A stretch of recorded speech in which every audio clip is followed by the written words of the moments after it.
горноспасателем это значит быть мужественным, ответственным за себя, за своих товарищей, дисциплина, ответственность большая за тех, кого ты спасаешь. Спасатель одним словом. Получил СМС, посмотрел, авария, все, побежал. И все дальше делается на автомате. То есть уже выработанный рефлекс такой годами. Как бы никакой паники, никакой суеты. Все четко, слаженно. Пришли, получили задание, опустились, выполнили. Поднялись либо часть задания, которое дано отделению, либо задачу взвода выполнили. То есть задача взвода – ликвидировать аварию.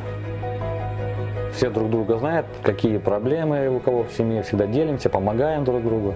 Жены с друг другом общаются, наши дети. Так что, да, большая одна семья.